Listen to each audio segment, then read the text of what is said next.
చేస్తున్నాం. నాకు ఈ వేదిక మీదకి వచ్చాక అర్థమైంది ఏంటంటే, ఎంత తక్కువ మాట్లాడితే అంత ఎక్కువగా చప్పట్లు కొడుతున్నారు. ఇప్పుడు అస్సలు మాట్లాడకపోతే స్టాండింగ్ ఓవేషన్ ఏమో అనుకుంటున్నాను. మణిగారికి స్టాండింగ్ ఓవేషన్ అంట. హైదరాబాద్లో జరుగుతున్న చెన్నై లవ్ స్టోరీ సినిమా పాటల విడుదలకి విచ్చేసిన పాత్రికేయులందరికీ, ప్రేక్షకులకి నా హృదయపూర్వకమైన నమస్కారం.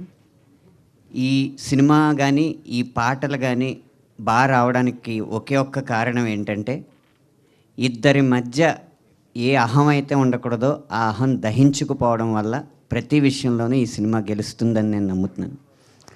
అందులో ఉదాహరణకి ఈ పాట సంగీతం అందించిన మణిశర్మ గారు, సాహిత్యం అందించిన నేను, మా ఇద్దరి మధ్య అహం దహించుకుపోవడం వల్ల ఈ పాట ఇంత అద్భుతంగా వచ్చింది. దానికి కారణం ఏంటంటే, ఈ పల్లవి నేను సాహిత్యం అందిస్తే ఆయన సంగీతం అందించారు, ఈ చరణం ఆయన సంగీతం అందిస్తే నేను సాహిత్యం అందించాను. ఏది ఎక్కడ సరిపోతుందో అనే చూసాం కానీ ఎవరు ముందని చూసుకోలేదు, ఎవరు వెనకని చూసుకోలేదు. మా అందరికంటే సినిమానే ముందు పెట్టాం. ఈ బృందం అంతా అలాగే పనిచేసింది.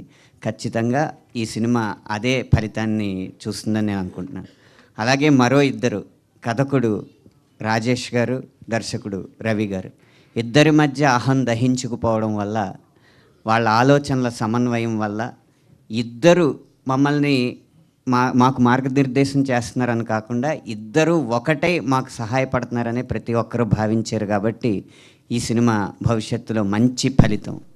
అన్నిటికన్నా ముఖ్యంగా నిర్మాత ఎస్కేఎన్ గారు, వీళ్ళ పనిలో మనం వేలు పెట్టి కల్పించుకోవడం కంటే వేలు లక్షలు పెట్టి వీళ్ళకి సౌకర్యాలు కల్పించడం మంచిది అనుకుని మా వరకు రాకుండా, ఏ సమస్యలు మా వరకు రాకుండా, అయినా మా వరకు రాకుండా మా పనిని మమ్మల్ని చేసుకొనిచ్చి ఇంత అద్భుతమైన పాటలు రావడానికి సహకరించారు. ఇంత సహృద్భావ వాతావరణంలో నిర్మితమైన ఈ సినిమా ఖచ్చితంగా మీ హృదయాల్ని దోచుకుంటుందని, తర్వాత కలెక్షన్లు కూడా దోచుకుంటుందని మనస్ఫూర్తిగా నమ్ముతూ విరమిస్తున్నాను. కాదు, మీరు లిరిక్స్ రాశారు, మీతోనే మొదలు పెడదాము. ఇలా రండి. తొలి ప్రేమ తోపు కాదన్నారు కదా బేసిక్గా ఈ సినిమాలో ఉన్న ఒక డైలాగ్. సో అలా మీ దృష్టిలో తొలి ప్రేమ తోపా కాదా? అసలు ప్రేమే తోపు కాదండి. అయ్యయ్యో, ఎందుకండి ప్రేమ మీద మీకు ఇలాంటి ఒపీనియన్? బేసిక్గా గత 10 సంవత్సరాలుగా ఆ ప్రేమ పాటలే నా చేత ఆయన చంపేస్తున్నారు కాబట్టి. ఓకే, సో ఈ సాంగ్ లిరిక్స్లో రాసినట్టు గుర్తుందా నువ్వు తడిచిన తొలి వర్షం అని. సో మీకు గుర్తుందా ఎప్పుడు తడిచారు?